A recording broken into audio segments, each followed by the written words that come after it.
अस्सलामुअलैकुम दोस्तों, कैसे हैं आप लोग। उम्मीद करते हैं कि आप हम लोग खैरियत से होंगे। दोस्तों आज की वीडियो में हम कुवैत की कुछ ज़रूरी खबर, ज़रूरी जानकारी जो आ रही है वो आप तक पहुंचाने वाले हैं। आप लोगों से गुजारिश है कि इस वीडियो को आप शुरू से लेकर आखिर तक जरूर से देख लें, क्योंकि ये वीडियो आप लोगों के लिए काफ़ी ज़्यादा बड़ी और इम्पोर्टेंट होने वाली है। सबसे पहली खबर एक इंडिया की आ रही है, जो कि काफ़ी ज़्यादा अफसोसनाक खबर है कि इंडिया के उड़ीसा के अंदर 3 ट्रेनें आपस में टकरा गई, जिसकी वजह से 1000 से ज़्यादा लोग घायल हुए हैं और तकरीबन 288 लोगों की अब तक मौत की भी खबर आ रही है।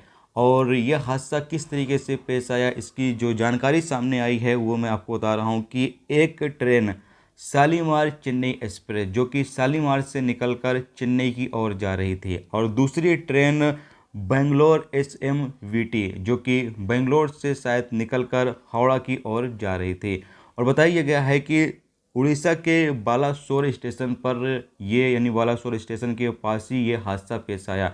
जब बालासोर स्टेशन से बेंगलोर की जो ट्रेन है वो निकलती है, तो इस ट्रेन का 3-4 डिब्बा पटरी से उतर जाता है और ये डिब्बे पलट जाते हैं, और बगल में एक दूसरी लाइन रहती है ट्रेन आने जाने के लिए, उस लाइन पर भी डिब्बे जाकर गिर जाते हैं, जिसकी वजह से वो लाइन ब्लॉक हो जाती है। और पीछे से यानी एक मालगाड़ी उसी लाइन पर आ रही होती है, तो मालगाड़ी को जो है रोक दिया जाता है रास्ते में ही कि आगे हादसा हुआ है, जिस वजह से मालगाड़ी को रोक दिया जाता है।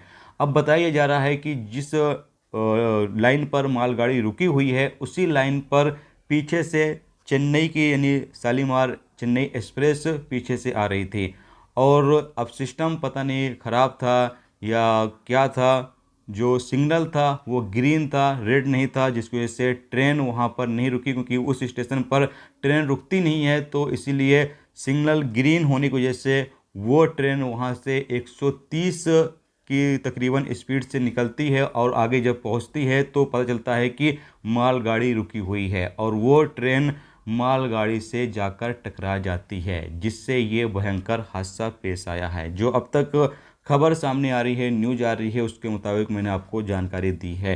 तो आप लोगों से रिक्वेस्ट है कि दुआ करें कि जो लोग मर चुके हैं इस हादसे में, अल्लाह उनके घर वालों को सब्र अता फरमाए, और साथ में जो लोग जख्मी हुए हैं उनको अल्लाह जल्द से जल्द शिफा अता।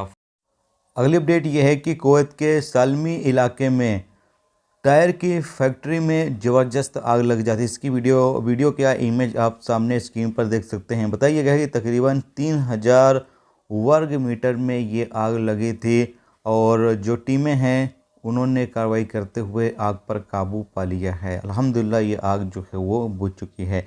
इसके साथ अगली अपडेट ये है कि Kuwait General Authority for Civil Information ने कहा है कि अगर आपके पास कोई भी सिटीजन है या फिर गैर मुल्की है, अगर आपके पास किसी तरह का कोई कॉल आता है, इसमें यह कहा जाता है कि आपकी सिविल आईडी समाप्त होने वाली है, या फिर कोई आपसे पर्सनल जानकारी, पर्सनल डाटा, चाहे वो बैंक का हो या किसी और का पर्सनल जानकारी डाटा पूछा जाता है, तो बिल्कुल भी आप जानकारी ना दें। किसी भी कॉल करने वाले या SMS करने वाले को कहीं पर भी आप बिल्कुल भी जानकारी ना दें जिसके बारे में आप जानते नहीं हैं। इसके साथ अगली अपडेट यह है कि कुवैत के फाहिल इलाके में एक कैंपेन चलाया गया, जिसके नतीजे में तकरीबन 67 लोगों को गिरफ्तार किया गया। इसकी वीडियो क्लिप आप सामने स्क्रीन पर देख पा रहे होंगे। दोस्तों ये थी आज की कुछ ज़रूरी खबर, ज़रूरी जानकारी जो आप तक पहुंचा दी गई है। उम्मीद करता हूं ये जानकारी आपको अच्छी लगी हो।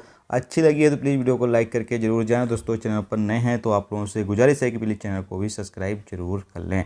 वीडियो देखने का दोस्तों बहुत बहुत शुक्रिया। मिलते हैं नेक्स्ट टॉपिक के साथ। अपना ख्याल रखिए। खुदा।